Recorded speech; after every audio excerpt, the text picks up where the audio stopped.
Okay, so Makupai everybody. Today we'll be talking about Passkeys, we'll be talking about security and memes as well. So you'll see it will be entertaining, I hope. I'll be going fast because I have a lot of slides, so don't sleep.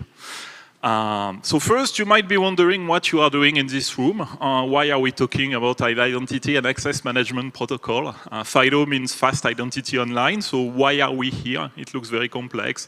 Server blocks, client blocks, a lot of stuff we don't do with Ethereum, but if we are degens, like we all are, we don't really care about all the parts on the server. We care about the fact that with Passkeys, we can generate keys on a web browser. And this is very interesting for us because we like keys, of course. So next slide. Yes. So if I want to go through a presentation of the FIDO protocol in one slide, I would say that FIDO is an authentication protocol. You have a registration phase where you will create a key, you will bind it to a web origin, and then you have an authentication phase where you will get a challenge, you will sign it, and so you can verify that you are in the right place. We have recent gas optimizations that allow us to run the FIDO protocol on-chain, which is why it's interesting, and there are a lot of abstraction going in FIDO, so a lot of different implementation of this protocol going on. Why this is interesting again, we got a God-tier UX on mobile with account abstraction with Passkeys. If you have not tried it already, I will suggest trying the Coinbase Smart Wallet, which is very impressive. But you get something that is very close to a Web 2 experience. You just use your biometrics, and you have a wallet. This wallet is self-custodial, so you can pretty much do whatever you want. And well, it's super easy to create an account on mobile with Passkeys. On desktop, it's a bit different, but it's standard as well. So it's good because you have a common interface. You have a QR, you can redirect to your mobile. If you have an Android phone, you can just avoid scanning the QR every time. You can scan it once and then it will be recognized automatically, but it's proprietary. So it's not a great interface, but at least it's standard on all the implementations. So you have a way to connect your desktop to your mobile and it's not too confusing, let's say. Regarding a web developer, the experience is pretty standardized, pretty simple as well, because this was acquired by Web10, by the W3C, sorry, under the name Web10. So you pass common parameters when you register, like the user information, the key type, the challenge. So two APIs, super simple. I've been going through this very, very quickly because we are not yet at the interesting part. The interesting part is going to start now because you are all wondering where the key is stored. We say we have keys, but well, where is it stored? This is the real question. And unfortunately, to answer this, we have to go through a very, very large bit of history. So I will be just doing this. The FIDO story starts in 2013 with two protocols, the universal second factor and universal authentication factor. Universal second factor is the best known. And both protocols are mostly stateless. Stateless meaning that all credentials are not saved in the device. Credentials are generated in the device, saved on the server, so the device can be used to generate an infinite number of credentials. It was launched initially by Google and Yubico. 2014, this is a real commercial launch with two devices, YubiKey and one device on which I worked on. If you look at it, you might recognize the early ledger design, very similar. 2018, FIDO 2 is launched. FIDO 2 introduces something new. It's basically a fusion between U2F and UAF and introduces a concept of resident or discoverable credential. Those credentials are stored into the device, so this completely changes the state of the protocol because now it goes stateful. 2019, Web10 is launched by W3C, so it's basically FIDO but acquired by W3C, and at the same time, on Android, you have the Strongbox API which appears, and it is the equivalent of the secure enclave on iOS devices, so a very secure place to store keys, and Android got FIDO 2 certified. I think you are getting a trend there. We get iOS support in 2020, and we see that FIDO starts to be supported in devices which are very secure. So it all looks very good at the moment because we have dedicated devices with secure hardware to support FIDO. We have it in phones with strong security. And in 2022, things start changing because we get a shared announcement from Google, Apple, and Microsoft saying, this protocol looks nice, we are going to support it a lot more. And usually when you get this kind of announcement, it's the beginning of assimilation, and this assimilation has a name, Passkeys.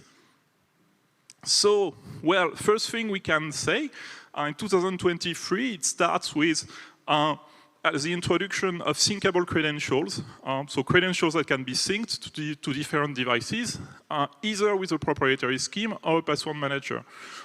So here the illustration is a big temple, because we are in Bangkok. Temples are called Wat. So this is Wat 4. I didn't visit it yet, but yeah, Wat. And in 2024, the FIDO Alliance finally performs a general rebranding around Passkeys. So now a passkey is just describing a FIDO credential. And we'll start a specification to make the synchronization a bit less proprietary.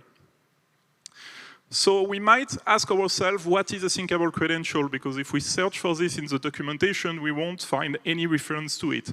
That's because the proper name for it is multi-device credential. So that's one thing. And if we want to define it, we can say it's a discoverable or resident credential in the context of a smartphone. But the only way to know if a credential is really syncable is to look at the answers that you get when you register it. You will get a flag which is called backup eligibility. If it's set to 1, then the credential can be synced. So it's something on top of the spec, not super easy to get. The real problem starts now because we have several security misconceptions in FIDO. The first one is that, well, FIDO protects against phishing, not malware. So we can't really expect that FIDO is going to be good to protect against malware, but at the same time, it is implemented on secure devices, so we have strong, we think that the key is going to be strongly protected because this is the way that FIDO was defined. Then we can ask, what is the consequence of introducing syncable credentials to this? And to get even worse, when you look at the implementation on FIDO by crypto people, we abuse it routinely because FIDO is only designed for authentication. When you use it to sign transactions, we can't really verify what we are signing. And if we lose a key, the impact is going much more important for crypto than it is for authentication because you can always revoke an account and you can't revoke a transaction on the blockchain. Then FIDO is designed to be bound by the web origin. If we want to build a common web wallet, we are going to break this property by design.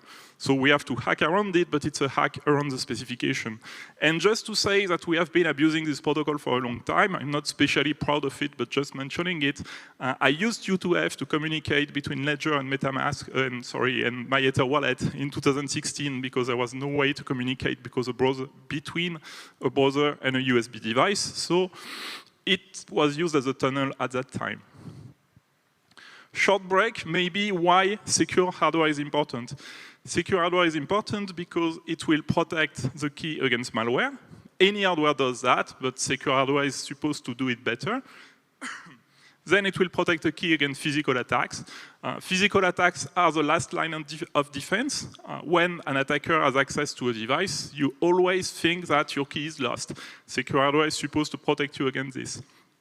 But even more importantly, secure hardware will protect you against passive attacks. Passive attacks meaning trying to obtain the key by listening to what the chip is doing, by listening to electromagnetic radiation, power differences, that kind of thing. And the only way to really protect against this is by using dedicated hardware, because even if you use the best open source library, like libsecp 266K1 here, it needs to be customized to your chip to avoid leaking information. So if you're not working with secure hardware, you're going to have problems. That's basically, you are just one speculative leak away from losing the key, for example.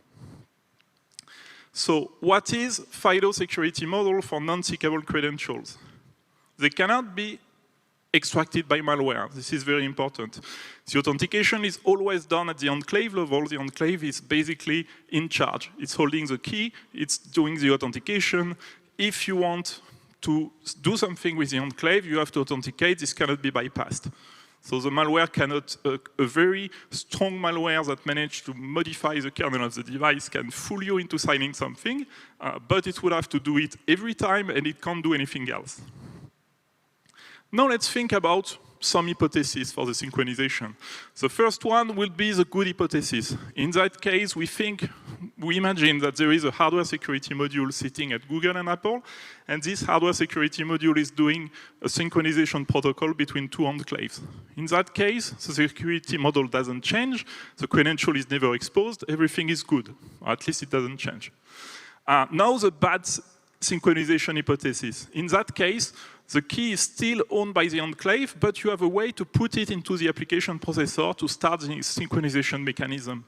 In that case, a malware could be able to extract the key, but after prompting the enclave to start the synchronization protocol. And finally, the ugly synchronization hypothesis, where the enclave might not even be used anymore. The key is in the application processor, everything is in the clear, and then a malware could be able to extract the key, and the malware doesn't need to be as sophisticated as in the previous cases. And unfortunately, the only way to know what the implementation is to reverse it. So we are going to do this first on iOS. So iOS, to do this, we need to act as a malware. iOS is a bit difficult to jailbreak, as you know, so I made a reference to a recent jailbreak to show you how complex this is. But since we can synchronize, we can jailbreak an older iOS device and see what happens. So for that, we are going to use the checkmate bug, which is quite powerful and allows us to jailbreak a lot of older iPhones. I use Pale for that, but you might want to use another exploit. It's a bit hard to run, but well, you will manage to run it if you want. Then we can dump the keychain. We have some information about the keychain at Apple, but here the first thing that we notice is that there is no security property that says that a credential needs to be authenticated every time. It's basically authenticated when the device is unlocked, and then it's not going to be locked again. So we see a first problem here. Then digging into it, dumping the keychain itself, we get more information. We got a first attempt that was done on an older version of iOS, a description of what the keychain looks like. We have items in the keychain which are defined by a metadata and the secret itself. The metadata and secret are wrapped by a key which is handled by the platform, so you need to have the device in order to decrypt this. And you have an additional indirection level for metadata, so you have an extra key which will be decrypted by the platform as well. But the scheme is always metadata and secret protected by a key, basically. So there is a small difference between two item versions, and basically, knowing this, you can fix what is on the internet today, and you can make it dump the recent items, because protocol buffers is very easy to describe. I mean, it's self-describing, so you can modify this. When you look at the decrypted item, you'll see that the length of the value is 65 bytes plus 32, starting with 04. If you have played with key, you think that, okay, this might just be the public key and the private key concatenated. You can verify it by dumping the key, verifying that the public key associated to the private key is the right one, and it is the right one. So this means we have a way to decrypt. A malware has a way to decrypt the key, it can steal it, and it's fully handled by the application processor on iOS. On Android, we can do the same thing. It's much easier to jailbreak an Android phone because you can just unlock the bootloader, install Magisk, and you're done. And to look at the application, we'll use a framework called FIDO, which will let us introspect the application and inject code to understand what the program is doing. First question, it's very clear on iOS where the keychain is, on Android not that much. So we want to know where we are, and for that we are going to look at the logs. We see a lot of logs referring GMS for Google Mobile Services. Looks like a good place to start, so we will instrument it. To instrument it, we'll just use the signature API in Java, and we will ask for the class that is being used, because that way we can dig further and we can try to know exactly what is happening. So we do that with GMS, we see finally the name of the class, and we can find some information about that class on the internet. We see that it's a wrapper to another class, so we still don't know if the credential is handled by the secure enclave or on the device, but at least we can dig further. So we start instrumenting again, and this time we will dump the key. So we will assume that if we have the right class, we can cast it, and we can ask it to dump the key, and it works. So we can dump the key, we can verify it's the right private key, it matches the public key, which means that on Android and iOS, we have verified that the key is handled by the application processor. As a bonus on Android, so it's yet another big what here, we get the key before the user authentication, which means that there is a catch mechanism that is loading the key, and user authentication is just there, basically, to make you think that it's secure, but it's not really secure. Finally, looking at an external password manager, here we have absolutely no expectation, so it's good. I did the example with Bitwarden. You can see when you dump it that the credential is listed as a public key. Bad news, it's not a public key. Of course, it's a private key, so we can just dump it, look at the private key, verify that it matches the public key, exactly the same thing. So if you expected some security by saving your passkey to a password manager, you have none, which is completely the expected result. So to summarize, this is where we are today on smartphones. We have to choose between secure credentials or backupable credentials, which might not be a good thing because you want both. So the passkeys are handled by the application processor. They are easy to extract by a malware when the device is unlocked, and there are physical attacks applicable, which is probably the worst part because something might be able to dump those keys at a later stage. So user-present enforcement is not really linked to usage of the key, and non-syncable passkeys, things doesn't change there, they are still very secure. So we can wonder, how did we get there? One way to say that is that, well, we have conflicting rules between the vendors. So Google says that you can inject a key into the enclave, and Apple says that this is absolutely forbidden. You cannot inject a key into the enclave. So this might be the reason why the enclave were not modified and not used in that case. And all agree that the key cannot be exported from the enclave, so that's another good reason why it's not implemented that way. So FIDO introduced some difference between enterprise and customer passkeys. So this can be another sign that things are not going very, very well. If we wonder what will happen in the future, it's not going to change much, because here we have a draft regarding the synchronization protocol, which does not describe how the key is used. If we want to add a trust anchor to the key, so if we want to link a device-bound passkey to the key, there were a few extensions to do that, and they were finally dropped. And in the end, well, if we want a better UX for passkeys, this is also going to be dropped. So we had 3 possible improvement protocols that were dropped. So we can think that this is not going to change much. If you are disappointed by platform authenticator, you can always rely on external passkey implementations. So I listed a few open source ones. The good news is that you can use your favorite hardware wallet if you want. The application is open source, and you get a backupable passkey. So it can be another option. What happens on chain? Well, I have 1 minute, so maybe I will go over there very fast. Cartridge initiated the move on Starknet. So passkeys are now very popular because we have been running several optimizations in order to be able to verify passkeys on chain very efficiently. I have listed a few kernels that you can use to check, to use with Passkey. So ZeroDave, Safecore, or Coinbase Smart Wallet. Here's the main difference. I will just look at how they are using Passkey. You make no difference with a common credential on ZeroDave. On Safecore, Passkey are supported but discouraged. If you look at the specification, Safecore will tell you it's better to associate the Passkey with a regular credential. And if you want to run it on Coinbase Smart Wallet, they support passkeys, they also support regular signatures, and they will prompt you and tell you, yeah, you might want to use a recovery key. So the answer to the maybe burning question, should we drop passkeys? In my opinion, no, because they still offer the best way to onboard people. But we have to think about the threat model, and we have to code accordingly.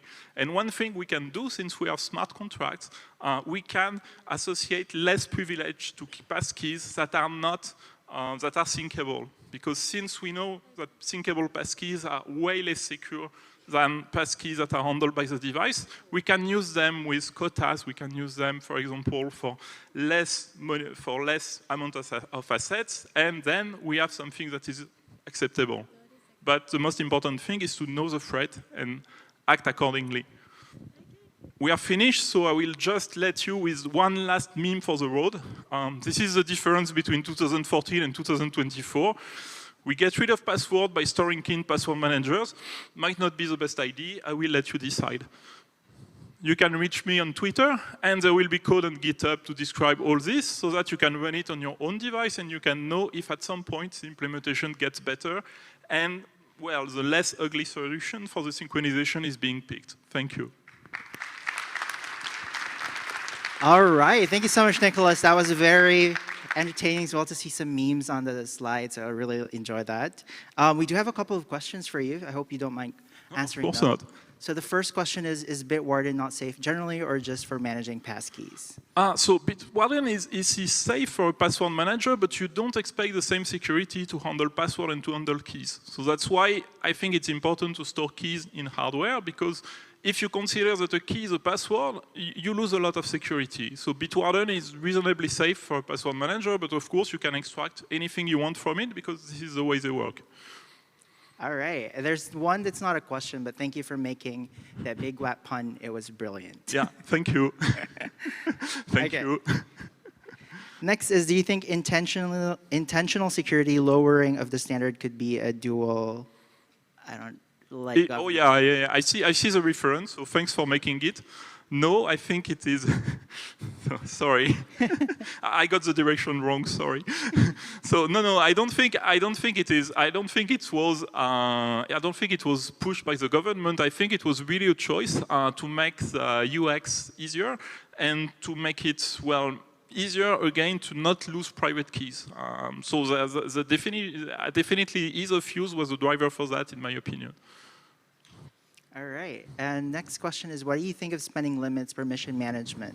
What should I use as well? So I think spending limits and permission management are definitely a good way to deal with that. And what should I use as a wallet? So I will just speak about wallet frameworks. So not necessarily wallets, but for wallet frameworks, any web framework that will support this is good. So you can, there are a lot of them. I named 3 of them, and I think the 3 of them are good to manage passkeys and to manage additional permissions on top of them. All right, so there's 4 people who voted this. Well, that was depressing. What to do? What to do, not panic. So that's the most important part. Keep using Passkey. Just think about using them, well, using them with knowing this, and use them knowing that they are pretty easy to extract by malware if they are synchronized. So just, yeah, it's not the end of the world. We just have to be more careful. All right. The next one is hardware YubiKeys would be relatively secure. Yeah, they are absolutely secure, but using your smartphone to store a key that will not be syncable is also very secure. But then you can't back up it, so it's always a choice. All right. And next question is, what are our options for non-syncable passkey? Exactly the same. You have to pass it as being non-discoverable when you create the key, but you can use a smartphone, and in that case, you are on an old style, I would say, FIDO credential. All right. And let me just check. Okay, so next top voted question is, do you think passkeys are easy enough? Oh, it keeps moving. Do you think passkeys are easy enough to use for normal users? Even as an advanced user, I have sometimes lost access to Passkey and had to jump through hoops to recover accounts. Yes, I think they will be. I think they are in regular cases. It might be a bit rough on the edges at the moment because the protocol is still very new. I mean, Passkey synchronization is only 2 years old. So I think it will get better, and ultimately, all the big firms want to push it, so it will definitely get better. All right, we have a few more seconds to answer this last question. If you turn off syncing passkeys on iOS, are they safe again? They are still on your device. So the problem here is that if you created the passkey as syncable and you turn off passkey synchronization, you get a passkey that is stored in the application processor and which is not synchronizable. So basically, you get the worst of both worlds. Sorry. Well, actually, we have a few more seconds. Maybe you want to answer also, what's the future of secure chip? How do you feel Java card in general? I hope there will be secure chips that are more secure, more open in the future. And Flashbots is doing a lot of research in that, so it's good. Java card is outdated. That's one of the reasons why I decided to start Ledger, because I wanted to have native code running on a smart card. So that's my general take. So Java card is good as considering that basically the only thing that you can buy